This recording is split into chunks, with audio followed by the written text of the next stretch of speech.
Така, разбрахме, че в периода 1944 до 1989 година България се намира под комунистическо управление. Сега обаче ще ти разкрия каква е била тайната им, какво им е помогнало да се задържат на власт толкова дълго време. И още по-интересно, ще разбереш какво е било да си враг на народа. Комунистическият режим в България идва на власт с преврат на 9 септември 1944 година. Отечественият фронт, т.е. коалиция от партии, в която доминира Българската комунистическа партия или с други думи БКП, Отечественият фронт овладява полицията и армията, справя се с политическите си съперници и закрива опозиционните медии. Така вече няма кой да застане срещу тях. Няма кой и да ги критикува или да им попречи по какъвто и да е друг начин да контролират изцяло положението в страната. Причината е, че тези, които се съпротивляват срещу режима, са официално възприемани като потенциална заплаха за властта и са наричани врагове на народа. Заради това и много от случилото се преди 1989 година разбираме едва след падането на БКП от власт и отварянето на секретните документи. А там се крият много тайни. След преврата на 9 септември, Отечественият фронт организира така наречения Народен съд. Този Народен съд има за цел да осъди хората, довели до участието на България във Втората световна война. Комунистическата власт използва този съд, за да неутрализира настоящи и бъдещи противници. Представяш ли си? Народният съд съществува в противоречие с действащата тогава Търновска конституция и арестува 28 630 души. Издадени са общо 9155 присъди и най-страшното е, че 2730 от тях са смъртни. БКП овладява също полицията и армията. Тя прави чистка в тях, като заменя хората на ръководни позиции с такива, които подкрепят новия режим. Над 90% от българските офицери в армията са уволнени. Убити са над 1200 военни. Не спират до там. Следващата цел на режима е ликвидирането на опозиционните партии. Партии като Български земеделски народен съюз, Българска работническа, социал-демократическа партия, Демократическа партия, просто те престават да съществуват. А лидерите на опозицията, като Никола Петков, Коста Лучев, Кръстю Пастухов, Никола Мушанов, Александър Гиргинов, те са арестувани и осъдени като врагове на народа. Тоталитарната власт на БКП поставя под контрол и медиите. Опозиционните вестници са забранени. До 1990 година в България няма нито една независима от властта медия. Цензурират се не само хората на словото, но и художници, скулптори, архитекти. Цензура има и в науката и образованието. Религията също попада под ударите на властта. Комунистическият режим потиска духовници от православната, католическата и протестантската църкви в страната.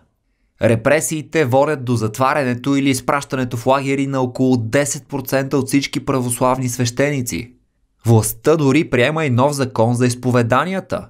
Закон, който забранява църковната дейност извън стените на храмовете. Също така, според този закон, чуждите поданици, членове на религиозни ордени, трябва да напуснат България.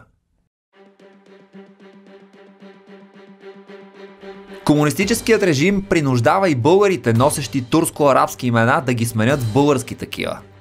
Това цели да приобщи тези хора към обществото и делото на социализма. Локални опити за това има и през 1962 и 1973 година. А истинската масова смяна на имената се извършва през 1984 година с решение на Политбюро на БКП. Представи си сега, че някой ти каже, че отутре ще се казваш по различен начин. Точно това се случва на 850 000 етнически турци до март 1985 година. Това е така наречения възродителен процес. Вследствие на масовите размирици и протести, на 7 юни 1989 година Турция отваря границите си, а българските власти позволяват преминаването през тях. Така около 320 000 души напускат България. Можеш ли да си представиш всичко това?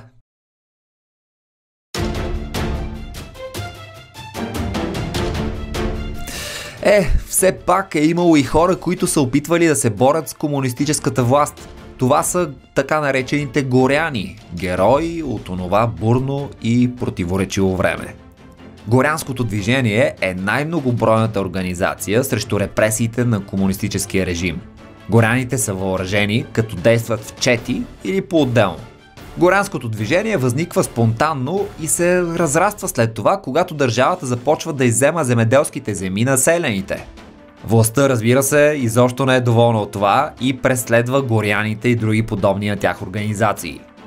По данни на Държавна сигурност, в периода 49-56 година са унищожени 440 банди. И въпреки това, в края на 53 година все още съществуват 736 нелегални организации и групи. И така виждаш, че съпротивата срещу комунистическия режим е съществувала, въпреки тези тежки репресии. Възродителният процес, за който вече ти разказах, също предизвиква силно недоволство срещу режима.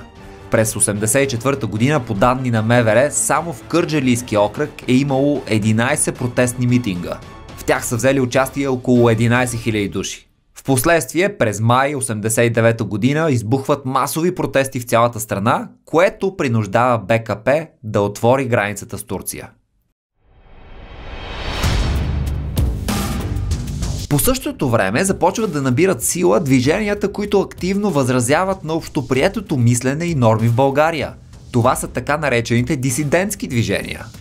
Създават се групи като Независимото дружество за защита правата на човека в България.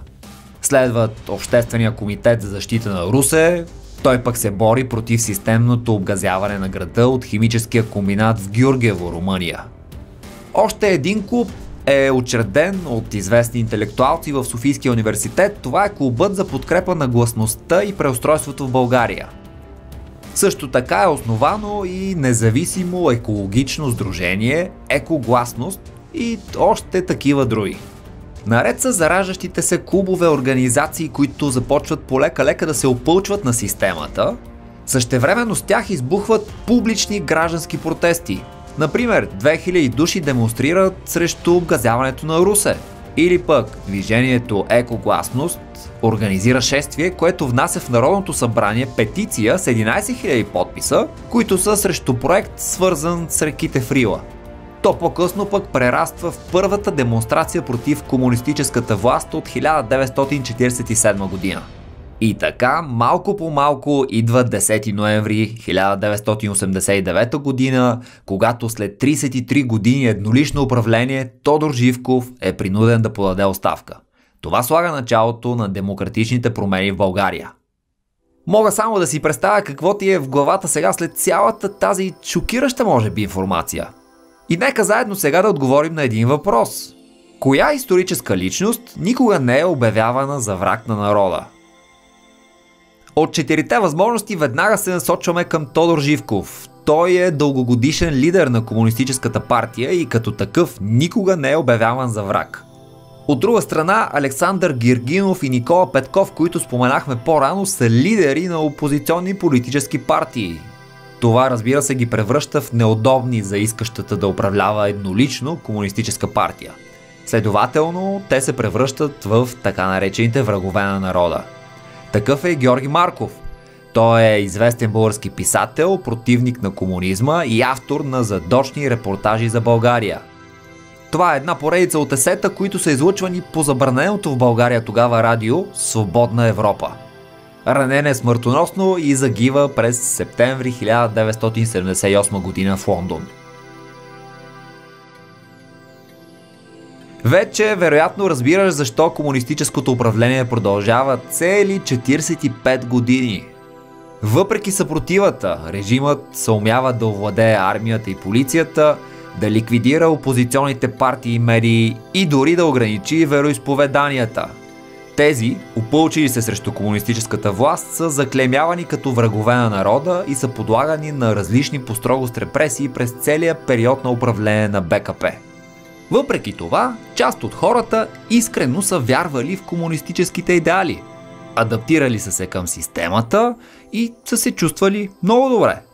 През 1989 година политическата ситуация се променя и комунистическия режим е заменен от демократична форма на държавно управление.